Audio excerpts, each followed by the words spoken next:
atome الذرة. Donc l'atome, c'est la base de la matière. كل المادة متكونة من ذرات.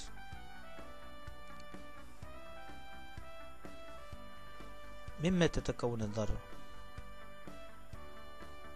Donc l'atome est composé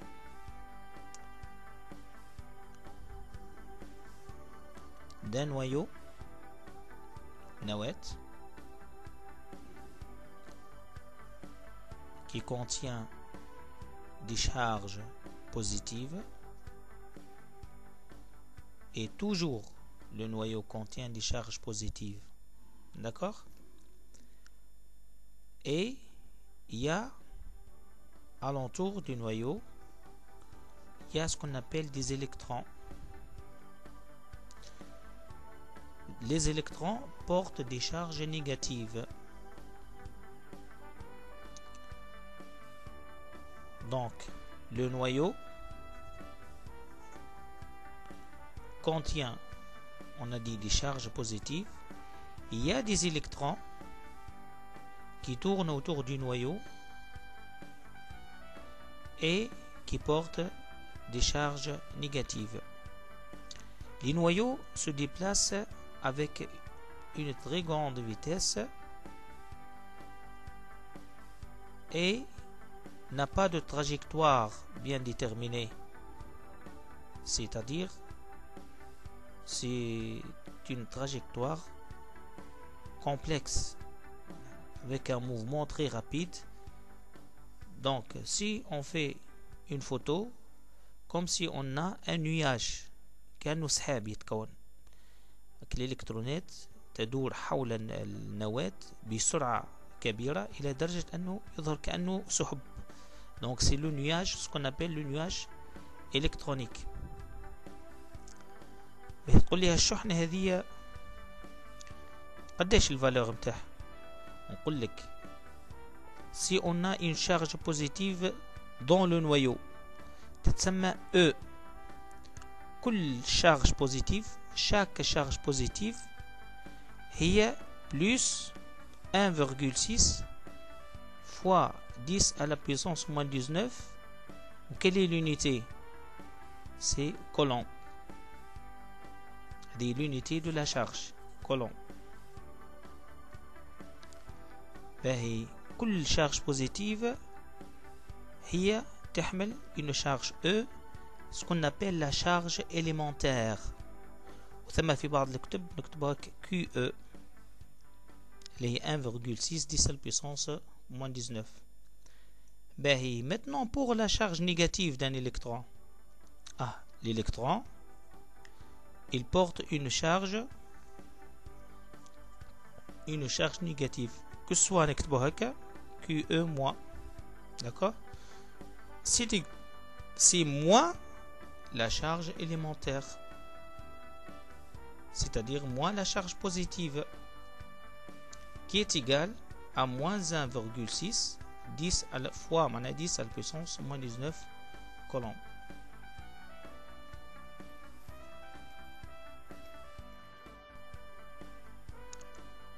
Maintenant, chaque matière قلنا متكونة من ذرات. كيف ناخذ ذرة par exemple l'atome d'hydrogène H.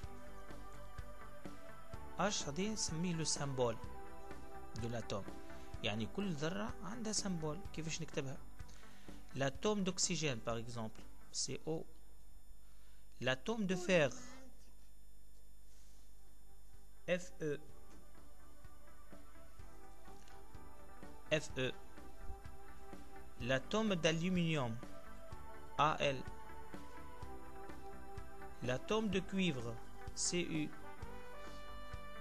لكن كما تلاحظ est-ce que tous les atomes commencent ou bien on donne le symbole d'après la première lettre du nom?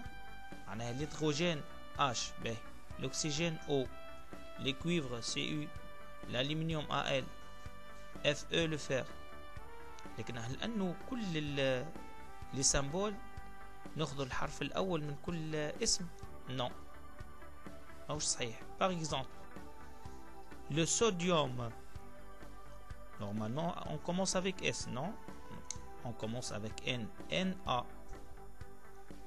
C'est le sodium.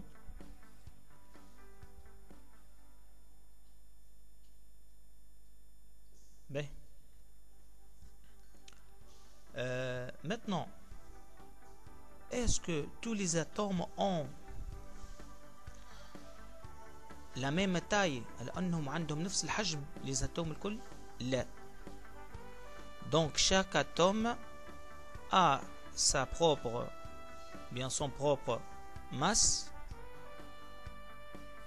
et sa propre taille.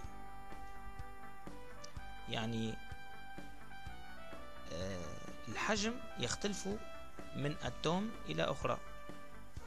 La taille donc se diffère d'un atome à un autre.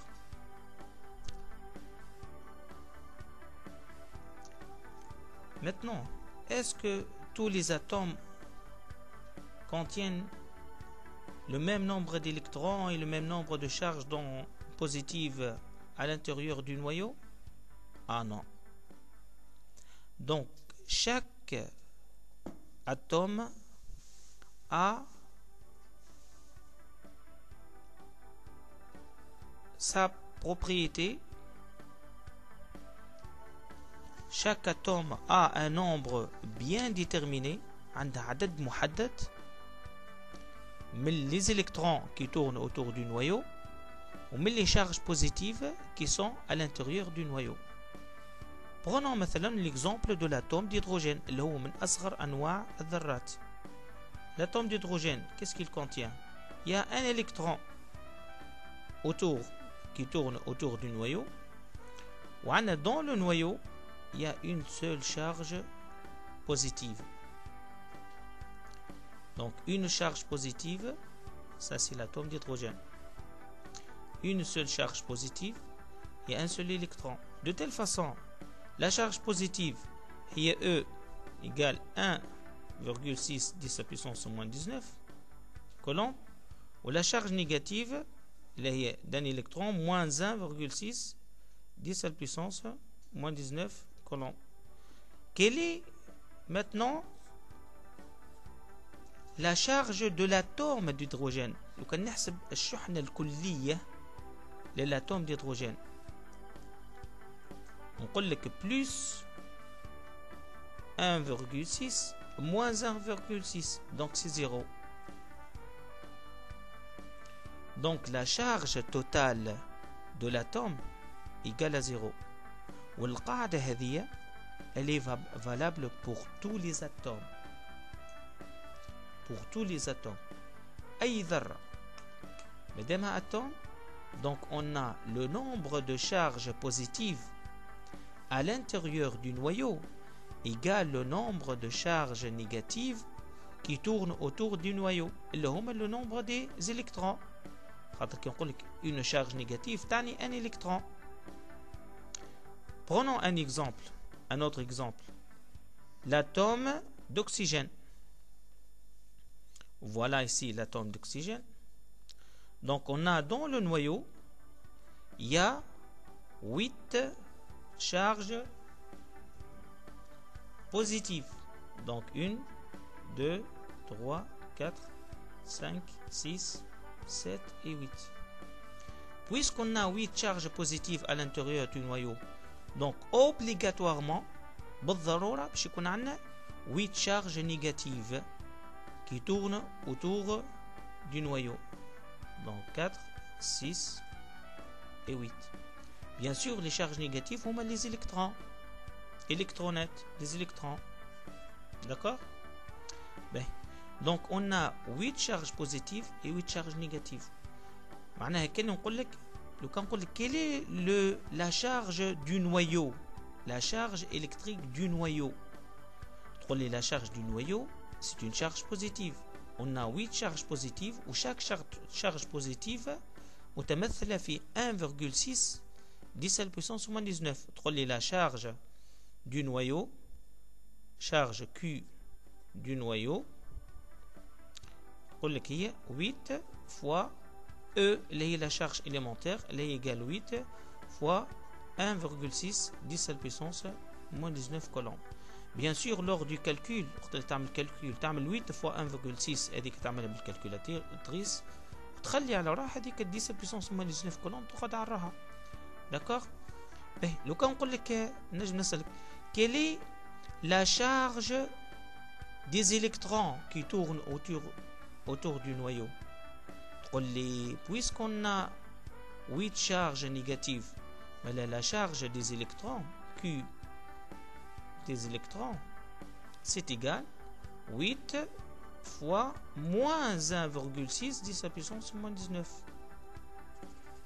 D'accord? Donc je t'ai une charge négative et en réalité c'est l'opposé de cette charge positive du noyau.